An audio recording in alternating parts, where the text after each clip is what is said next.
Hello, this is Richard Allen and welcome to this quick tour of MoneyScope, where we're going to show you how the system works, how to add a client and how to plan for them. Once you've set up an account, you simply come to the login screen, enter your username and password, and in you go. And you'll see straight away all the clients that you've got here, and you can search for them based on whatever criteria you've entered for the client name. What we're going to do here today is add a new client. So we simply come to this first screen here, where we can add in the client name. So let's go for John Smith, very original, and let's say he's 50. What you could add in the name section here is John and Jane Smith, or the John Smith Trust, whatever you want to put inside there, the system will handle. And as soon as you start adding the data, you'll see the name for the clients up here now. The system will save it straight away. Let's say he's got savings and investments of £150,000. Now that's going to be bank account, it's going to be investments, it's going to be shares, it doesn't include property and it doesn't include pension funds. We can deal with those in a different way. Once we've got the client basics set up, we can start to add in items here for income and expenditure.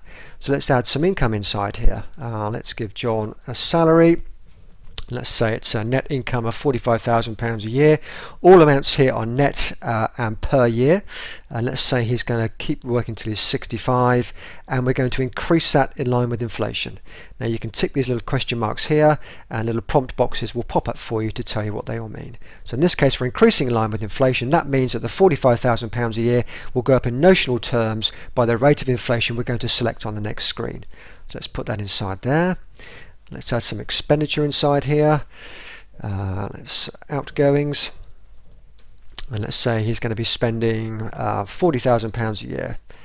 There we go, up until he retires, increasing with inflation. So I'll add that inside there. Let's add a pension in here now. And let's say he's been very lucky and he's got a pension of £30,000 a year from 65, and we'll run this right through to age 99.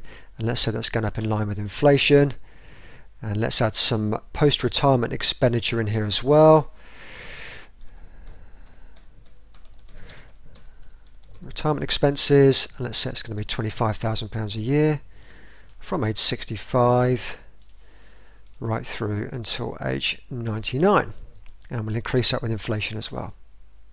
So there we go, we've now got some very simple items added here. We've got income and expense both before and after retirement, and let's say we wanted to add in a loan repayment, for example. Let's say he's got a bank loan, put it in here, of £25,000. He wants to repay that in 10 years time, and we can add that in as well. So there we go, that's a fairly basic scenario, but it can be as simple as that. You don't need to break it down into lots of detail. Once we've done that, we click continue, and we go through to the planning screen, and what you'll see here are three sliders. The first slider here is for the end age, and that defaults to 20 years later than the client's age is now. I'm going to slide that up to age 90 now because I think that's more realistic, and you can see down here that the numbers and the chart change as you go. So let's move that back again, and it changes dynamically for you as you move the slider. Let's go back to age 90. The net investment return, so that's the amount you think he'll get on all the savings and any surplus income. The net return I've set at 5% by default. This client's quite aggressive with his risk profile, so I'll put that up to, let's say, 6.5%. And inflation I think is going to be a bit more than 3%, so we'll go to 3.5% there. So there's our financial plan now for John, which looks quite attractive for him. We've got savings that start £150,000 in today's terms, and at age 99 he's got just over £750,000, so some very happy beneficiaries there. And we've got a real rate of return, which is quite simply the net investment return less the inflation rate of 3% a year. And as you scroll down the screen here, you can see all the items coming in each year and going out each year, and the surplus or deficit position, and the value of his savings and investments in today's terms. Once you've done that, you simply click the button down here to print the report, and a PDF pops up on your system which you can save and then print out for the client. So that's it, and then we can go back to our clients here. If we're looking for John again, simply search for him. There he is, and we can bring him up. If we want to start to edit things, we go inside here. Let's change that to £35,000 for example, add it back in, and you can change the client as many times as you like. So that's it, nice and simple. That's MoneyScope. We hope you enjoy it.